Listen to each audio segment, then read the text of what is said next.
Sebelum kami mulai menjelaskan, alangkah baiknya kami memperkenalkan diri kami terlebih dahulu. Dimulai dari Bung Mani. Perkenalkan, nama saya Agung Augustinus Satya Wicaksana, nomor absen 2. Perkenalkan, nama saya Ahmad Dilan Akmal, absen 1. Perkenalkan, saya Kadek Safna Aristi Ayu, nomor absen 21. Perkenalkan, nama saya Adika Dana Oktaviandari, nomor absen 23. Perkenalkan, nama saya Inyoman Suradana, absen 16. Selamat menyaksikan. Jadi pengertian gerakan non-blok atau yang biasa disingkat GNB atau Non-Aligned Movement merupakan sebuah gerakan yang dipelopori oleh negara-negara dunia ketiga yang mempunyai anggota lebih dari 100 negara dan berupaya untuk menjalankan kebijakan luar negerinya dengan cara tidak memihak siapapun atau tidak menganggap negaranya sendiri mempunyai aliansi dengan blok barat ataupun blok timur. GNB ini didirikan pada tanggal 1 September 1961 yang mana dipelopori oleh beberapa tokoh, diantaranya yaitu Soekarno dari Indonesia, Jawaharlal Nehru dari India, Gamal Abdul Nasir dari Mesir, Kwame Nkrumah dari Ghana, dan juga Joseph Broz Tito dari Yugoslavia. Negara blok barat dengan jumlah yang lebih banyak, yakni 8 negara yang terdiri dari Inggris, Amerika Serikat, Belgia, Prancis, Kanada, Belanda, Luxembourg, dan Norwegia. Sementara untuk blok timur hanya terdiri dari 4 negara saja, yakni Jerman, Timur, Cekoslovakia, Rumania, dan juga Uni Soviet. Untuk bisa mempertahankan kedudukan tiap blok, blok barat akhirnya membentuk North Atlantic Treaty Organization atau NATO, sementara untuk blok timur membentuk Pakta Warsawa. Selain itu, kedua blok tersebut terus mencari sekutu untuk menambah pertahanannya di Asia Afrika dan juga Amerika. Walaupun saat ini kedua blok sudah tidak lagi berperang, namun perbedaan antara kedua blok tersebut terus menjadi bahan permasalahan dalam kehidupan internasional. Oleh sebab itu, dalam menanggapi keadaan yang sewaktu-waktu bisa memanas, negara yang baru mendapatkan kemerdekaan di wilayah Asia Afrika juga akhirnya melakukan diskusi melalui Konferensi Asia Afrika atau KAA yang dilaksanakan di Bandung, Jawa Barat. Latar belakang pendirian gerakan non-blok tidak terlepas dari peta politik global setelah Perang Dunia Kedua. Kala itu, dunia terbelah menjadi 2 blok utama, yaitu blok barat dan blok timur.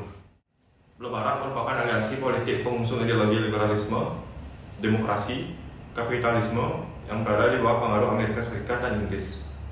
Sebaliknya, blok timur menjadi aliansi negara-negara pendukung ideologi sosialis komunis yang kala itu dipimpin oleh Uni Soviet ataupun Rusia. Meskipun kekuatan 2 blok itu mendominasi percaturan politik dunia, masih banyak negara-negara lain yang sebenarnya bersikap netral. Negara-negara itulah yang kemudian bergabung ke dalam gerakan non-blok atau GNB. Sudah disebutkan bahwa 2 blok lahir sebelum GNB didirikan. Blok barat terdiri dari 8 negara, yakni Amerika Serikat, Inggris, Prancis, Belgia, Belanda, Norwegia, Luxembourg, dan Kanada. Sedangkan blok timur memiliki anggota sejumlah 4 negara, mulai dari Uni Soviet, Cekoslovakia, Jerman Timur, dan Rumania. Hubungan negara yang sudah tidak perang namun masih berbeda kubu ini menjadi masalah dalam kehidupan internasional. Menanggapi situasi ini, negara-negara yang baru mendapatkan kemerdekaan di kawasan Asia Afrika pun melakukan diskusi, tepatnya melalui Konferensi Asia Afrika atau KAA di daerah Bandung, Jawa Barat. Konferensi Asia Afrika memiliki hubungan erat dengan gerakan non-blok. Di pertemuan negara-negara anggota KAA di Indonesia pada 1955 lahir kesepakatan Dasar-Sila Bandung. Di dalamnya termuat prinsip penyelenggaraan kerjasama internasional.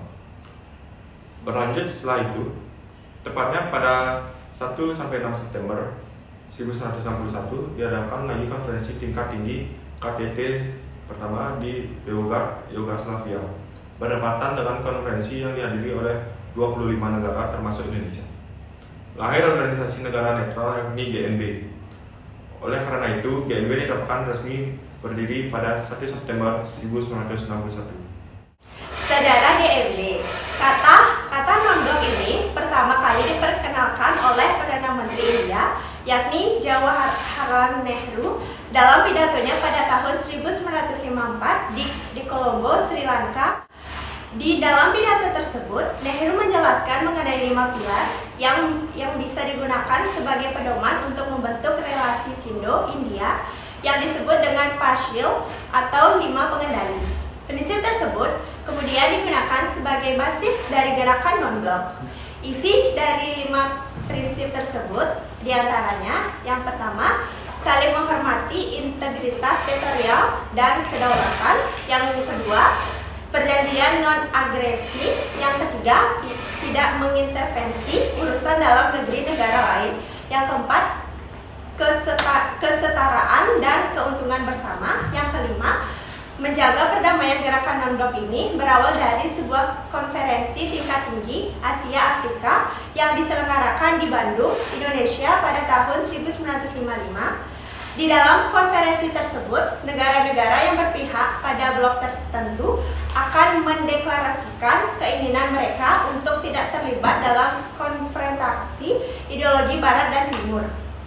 Pendirian gerakan ini yaitu 5 pemimpin dunia, antara lain Josip Broz Tito, Presiden Yugoslavia, Soekarno Presiden Indonesia, Gamal Abdul Nasser, Presiden Mesir, Pandit Jawaharlal Nehru, Perdana Menteri India, dan Kwame Nkrumah dari Ghana. Tujuannya, setidaknya terdapat 3 kesepakatan yang melandasi tujuan gerakan non-blok, yakni Dasar-Sila Bandung, Pidato Jawaharlal Nehru, dan Deklarasi Havana 1979. Berdasarkan ketiganya, tujuan GNB pada akhirnya dirumuskan secara ringkas. Tujuan GNB adalah mengawasi kedaulatan negara-negara netral, serta menentang seluruh kejahatan internasional.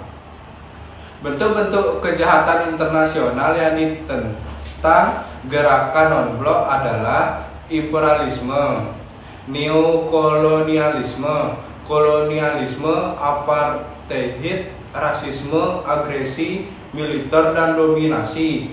Satu kubu di politik dunia. Lalu, perang dingin yang terjadi saat itu antara dua kubu juga menjadi alasan GNB untuk memiliki tujuan sebagai blok yang dapat mengakhiri perang tersebut.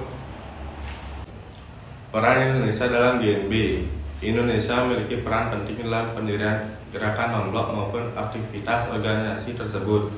Mulai dari langkah Indonesia sebagai negara yang baru merdeka dan ingin meredakan ketegangan dunia akibat perang dingin, hingga upaya memelihara perdamaian internasional.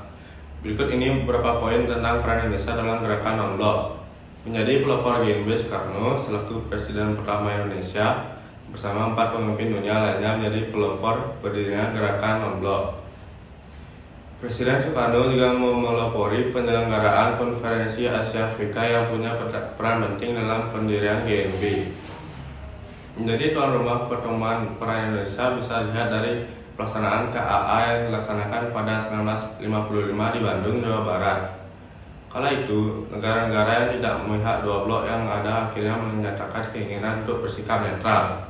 Ada 29 negara Asia Afrika yang baru merdeka hadir dalam forum KAA 1955. Indonesia pun pernah menjadi tuan rumah konferensi tingkat tinggi gerakan non-blok atau GNB ke-10 yang diadakan di Jakarta pada tanggal 1 sampai 6 September 1992. Menjadi pemimpin GNB selain menjadi tuan rumah KTT GNB ke-10 pada tahun 1992, Presiden Indonesia juga kedua Soeharto juga tunjuk menjadi kedua gerakan non-blok. Memiliki prinsip yang sama dengan GNB Indonesia yang telah merdeka menentang keras kejahatan internasional, terlebih lagi jika dilakukan dengan cara kemiliteran. Perdamaian yang dijunjung serta politik luar negeri bebas aktif yang dianut Indonesia ternyata sejalan dengan prinsip GNB. Jadi yang dapat kami simpulkan dari materi yang sudah kami jelaskan tadi yaitu GNB merupakan sebuah gerakan yang dipelopori oleh negara-negara dunia ketiga yang mempunyai anggota lebih dari 100 negara dan berupaya untuk menjalankan kebijakan luar negerinya dengan cara tidak memihak siapapun atau tidak menganggap negaranya sendiri mempunyai aliansi dengan blok barat ataupun blok timur. Berdasarkan 3 kesepakatan yang melandasi tujuan GNB, yaitu Dasar-Sila Bandung, Pidato Jawaharlal Nehru, dan Deklarasi Havana 1979. Berdasarkan ketiganya, tujuan GNB pada akhirnya dirumuskan. Secara ringkas, tujuan GNB adalah mengawasi kedaulatan negara-negara netral atau anggota GNB, serta menentang seluruh kejahatan internasional. Sekian video penjelasan materi dari kelompok kami. Mohon maaf apabila ada kesalahan kata dalam pembuatan video. Kami tutup dengan Parama Santi. Om Santi Santi Santi Om.